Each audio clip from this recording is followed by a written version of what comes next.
కేంద్ర ప్రభుత్వం ప్రవేశపెట్టిన బడ్జెట్లో తెలంగాణ ప్రస్తావన లేకపోవడం చాలా బాధాకరమని టీపీసీసీ అధికార ప్రతినిధి చనగాని దయాకర్ మండిపడ్డారు. తెలంగాణ రాష్ట్రానికి బడ్జెట్ కేటాయించకపోవడాన్ని నిరసిస్తూ ఉస్మానియా యూనివర్సిటీ ఆర్ట్స్ కళాశాల వద్ద కాంగ్రెస్ పార్టీ నాయకులు నిరసన వ్యక్తం చేశారు. అనంతరం కేంద్ర మంత్రులు కిషన్ రెడ్డి, బండి సంజయ్ చిత్రపటాలను కాంగ్రెస్ నాయకులు దగ్ధం చేశారు. తక్షణమే బండి సంజయ్, కిషన్ రెడ్డి రాజీనామా చేయాలని డిమాండ్ చేశారు. తెలంగాణపై ప్రధాని నరేంద్ర మోదీ వివక్షతను విడనాడాలంటూ కోరారు దయాకర్.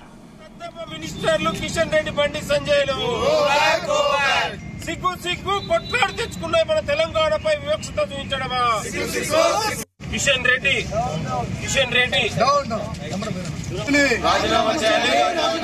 రాజీనామా చేయాలి. కిషన్ రెడ్డి, బండి సంజయ్లు వెంటనే రాజీనామా చేయాలి. కిషన్ రెడ్డి, బండి సంజయ్లు వెంటనే.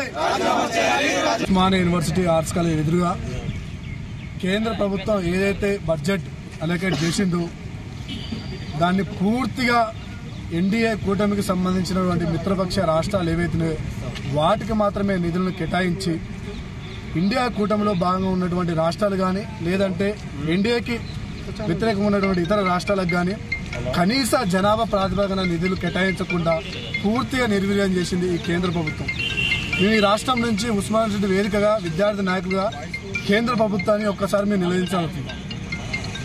ఒక దేశ ప్రధానిగా కేంద్ర ప్రభుత్వం భారతదేశంలో ఉన్నటువంటి ప్రతి ఒక్క రాష్ట్రం నా ప్రజలు, ప్రతి ఒక్క రాష్ట్ర అభివృద్ధి నా అభివృద్ధి అనుకునే విధంగా కేంద్ర బడ్జెట్ ఉండాలి. కానీ కేవలం ఎన్డీఏ కూటమిలో ఏవైతే ఉన్నాయో ఆ రాష్ట్రాలు మాత్రమే నేను పాలన చేస్తాను, ఆ రాష్ట్రాలకు మాత్రమే నేను అభివృద్ధి చేస్తాను, ఆ రాష్ట్రాలకు మాత్రమే